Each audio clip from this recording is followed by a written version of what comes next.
다 같이 사도신경 하심으로 우리들의 신앙을 고백하며 하나님께 새벽 예배를 드리도록 하겠습니다.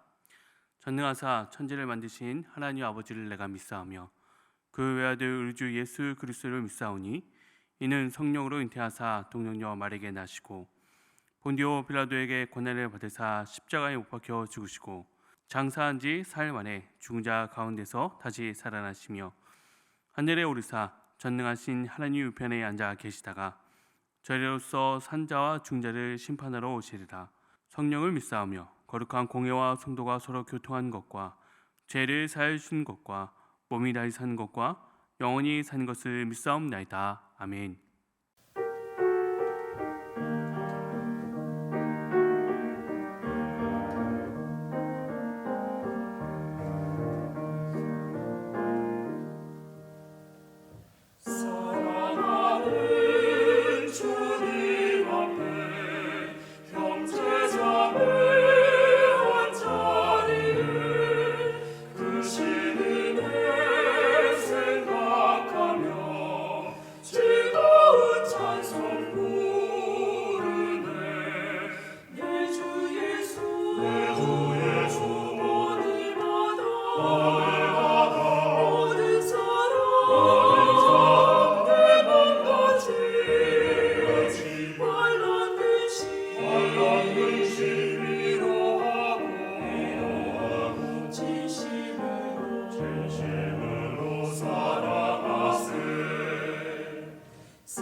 오늘 우리가 함께 나눌 말씀은 요한계시록 2장 1절에서 7절 말씀입니다. 예배소 교회 사자에게 편지하라. 오른손에 있는 7뼈를 붙잡고 7 금촛대 사이를 거니시는 이가 이르시되 내가 내 행위와 수고와 내 인내를 알고 또 악한 자들을 용납하지 아니한 것과 자칭 사도라 하되 아닌 자들을 시험하여 그의 거짓된 것을 내가 드러낸 것과 또 내가 참고 내 이름을 위하여 견디고 게으르지 아니한 것을 아노라. 그러나 너를 책망할 것이 있나니 너희의 처음 사랑을 버렸느니라. 그러므로 어디서 떨어졌는지를 생각하고 회개하여 처음 행위를 가지라. 만일 그리하지 아니하고 회개하지 아니하면 내가 내게 가서 내 촛대를 그 자리에서 옮기리라. 오직 내게 이것이 있으니 내가 니골라 당의 행위를 미워하는도다. 나도 이것을 미워하노라. 귀 있는 자는 성령이 교회들에게 하시는 말씀을 들을지어다. 이기는 그에게는 내가 하나님의 낙원에 있는 생명나무의 열매를 주어 먹게 하리라. 아멘. 기도하시겠습니다. 할렐루야. 사랑이 많으신 하나님 아버지, 오늘도 저희를 한 자리에 불러주시고 주의 은혜로 아침을 맞이하며 주님 앞에 나와 예배하며 하루를 시작할 수 있게 하시니 감사드립니다. 처음과 끝이 되시는 예수 그리스도의 은혜가 아니면 살아갈 수 없는 죄인임을 언제나 고백합니다.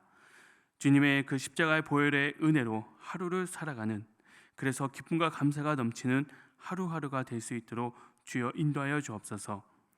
언제나 이 나라 이 민족을 붙들어 주시옵고 오직 하나님의 은혜만이 우리나라가 국제적인 혼란 속에서 흔들리지 아니하고 살아갈 수 있음을 고백드립니다. 그리스도의 삶을 붙들어 주옵시고 이 땅 가운데 참된 그리스도의 삶이 일어나서 사회 곳곳마다 그리스도의 향기가 흘러 넘치게 하시고 소망이 없는 세상성에서 빛과 소금의 역할을 감당하며 여전히 세상의 소망으로서 그 역할을 감당할 수 있도록 주여 인도하여 주옵소서. 참된 그리스도의 신부로 우리 한산한교회가 그 역할을 감당하며 이 땅 가운데 그리스도의 사랑이 흘러 넘칠 수 있도록 주여 인도하여 주옵시고 주님 안에서 온전히 쓰임받는 그런 교회가 될 수 있도록 주여 도와주시옵소서. 오늘도 함께 나누는 요한계시록 말씀을 통해 온전히 우리 하나님 아버지의 뜻을 나눠질 수 있도록 인도하여 주옵시고 주님의 말씀에 비추어 저희들의 삶이 그리스도의 삶이 될 수 있도록 인도하여 주옵소서. 예수 그리스도의 이름으로 기도드리옵나이다. 아멘.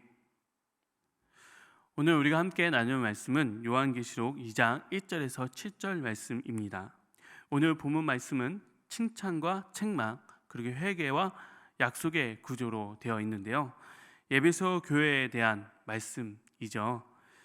오른손에 있는 7뼈를 붙들고 7 금촛대 사이를 거니시는 이라고 표현되어 있는데 어제 우리가 함께 나눈 1장 마지막 절 20절 말씀에 말씀한 바와 같이 7교회를 붙들고 7교회를 붙잡고 그들과 함께 운행하시며 함께 거니시는 예수님께서 에베소 교회의 행위와 수고와 인내를 알고 또한 악한 자들을 용납하지 아니한 것과 자칭 사도 즉 거짓 사도들을 드러내며 넘어가지 않았던 것들에 대해서 칭찬해 주고 계십니다.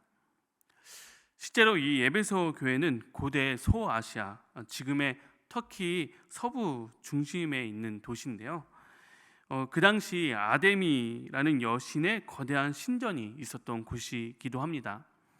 오늘날에도 고대 유적지로 우리 성지 순례 코스로 유명한 장소이기도 하죠.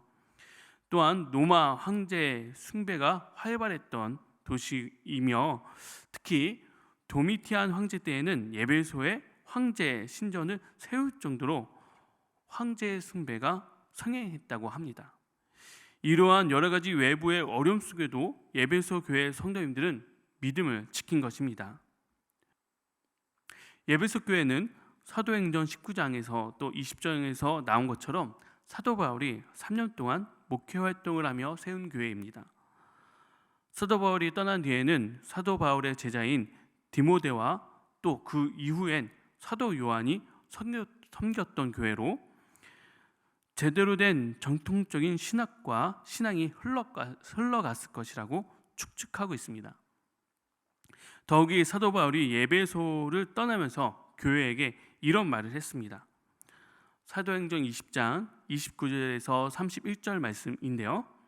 내가 떠난 후에 사나운 이리가 여러분에게 들어와서 그 양떼를 아끼지 아니하며 또한 여러분 중에서도 제자들을 끌어 자기들을 따르게 하려고 어그러진 말을 하는 사람들이 일어난 줄을 내가 아노라.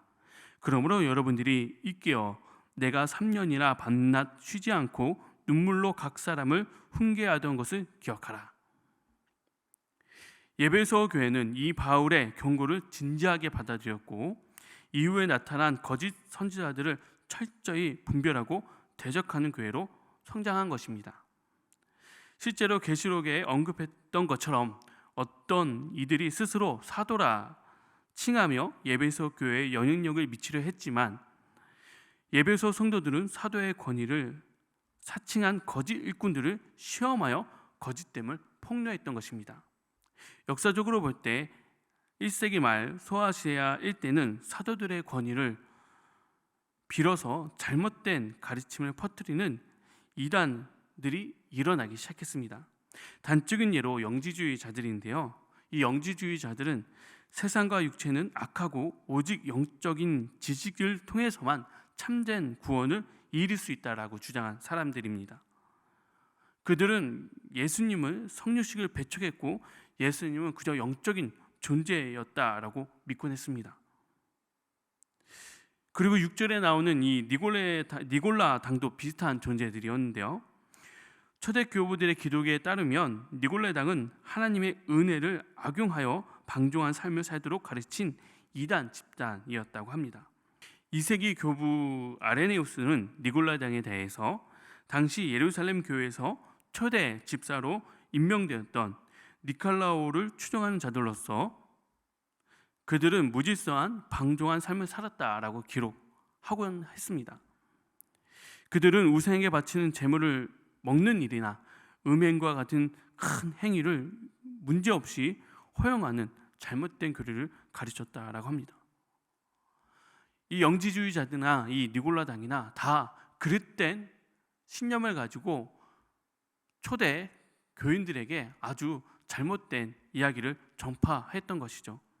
그러한 거짓된 가르침 앞에 에베소 교회는 혼란에 빠지지 않고 부지런함과 인내, 교리적 분별력으로 내부적 위협과 외부적 위협으로부터 잘 견뎌낸 아주 훌륭한 교회인 것입니다.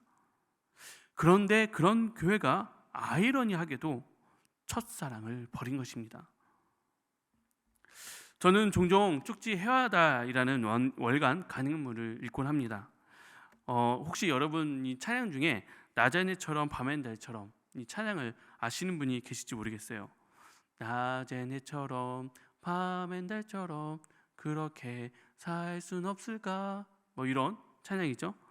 그 찬양의 작곡가인 최영덕이라는 분이 문화 선교를 하시면서 운행하는 간행물인데요.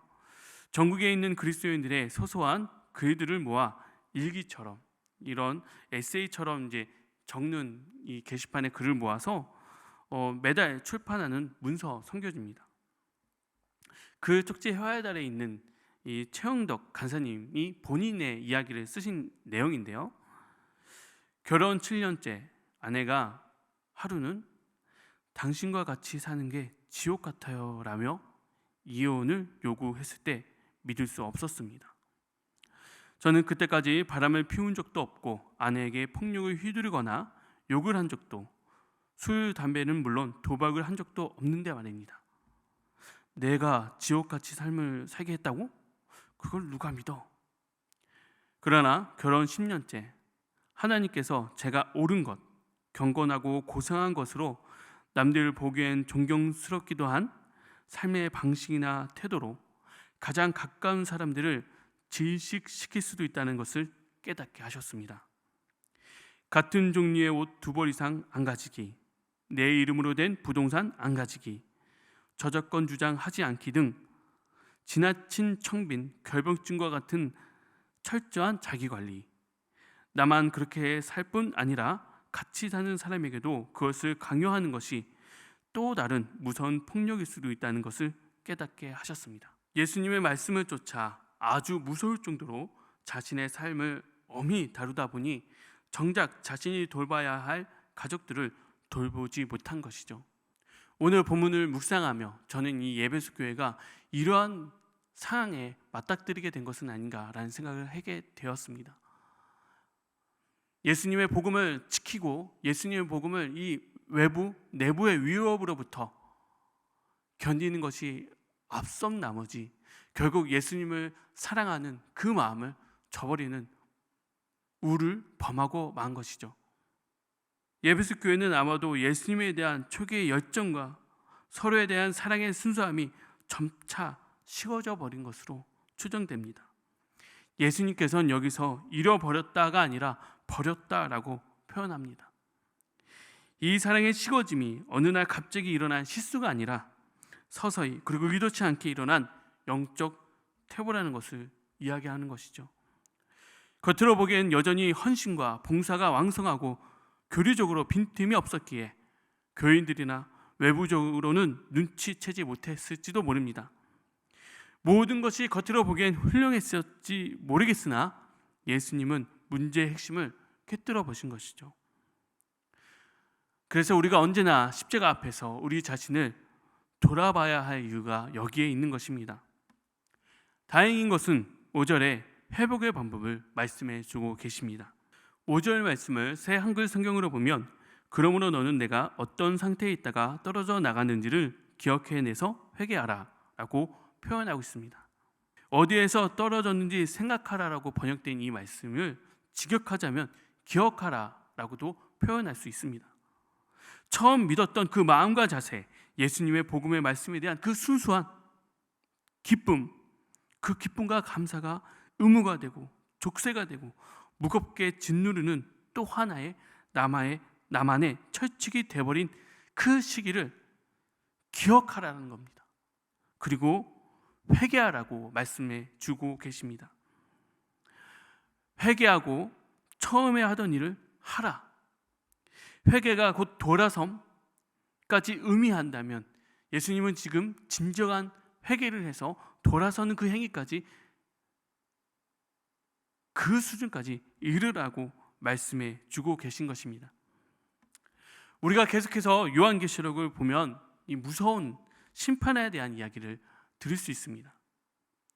그러나 이 온갖 무서운 심판에 대한 이야기가 단순히 이 복음을 듣는 우리들에게 겁을 주는 겁박의 의미가 되는 것은 아닙니다. 요한계시록의 끝은 주 예수여 어서 오시옵소서라는 고백이 절로 나오는 은혜인 것입니다. 그런 의미로 본다면 오늘 예배석 교회의 이 칭찬과 책망의 핵심은 바로 7절에 나오는 말씀입니다. 귀 있는 자들은 성령이 교회들에게 하시는 말씀을 들을지어다. 이기는 그에게는 내가 하나님의 낙원에 있는 생명나무의 열매를 주어 먹게 하리라. 생명나무는 창세기 3장에 나오는 나무로 구원받은 자들이 하나님으로부터 받을 수 있는 은혜와 축복을 이야기하는 것입니다. 즉 회개하고 다시 돌아오면 하나님의 구원의 열매 안에서 우리가 하나님의 은혜를 누릴 수 있다는 약속인 것입니다. 오랜 신앙생활을 해오고 계신 우리 성도님, 누구보다 교회 생활을 열심히 하셨고 삶에서 그 신앙이 발현되도록 노력하고 계시는 우리 모든 우리 성도님, 오늘도 우리에게는 예수님께서 말씀해 주시고 계십니다. 오늘 우리가 내리는 모든 믿음의 행위와 결단 속에 예수님에 대한 사랑의 고백으로 하라고, 단순히 습관적으로 종교적인 행위로 하는 것이 아니라 우리도 회개한 예배소 교회처럼 주님의 동산 안에서 생명나무의 과실을 먹으며 주님과 동행하는 오늘 하루의 삶이 되기를 간절히 바랍니다. 우리 같이 간절한 마음을 담아 우리 주님께서 가르쳐 주신 기도로 이 새벽 예배를 하나님께 드리며 오늘 하루를 주님께 드리며 나아가길 원합니다. 하늘에 계신 우리 아버지여, 이름이 거룩히 여김을 받으시오며 나라가 임하시오며 뜻이 하늘에서 이루어진 것 같이 땅에서도 이루어지이다. 오늘 우리에게 일용할 양식을 주시옵고 우리가 우리에게 죄 지은 자를 사하여 준 것 같이 우리의 죄를 사하여 주시옵고 우리를 시험에 들게 하지 마시옵고 다만 악에서 구하시옵소서. 나라와 권세와 영광이 아버지께 영원히 있사옵나이다. 아멘.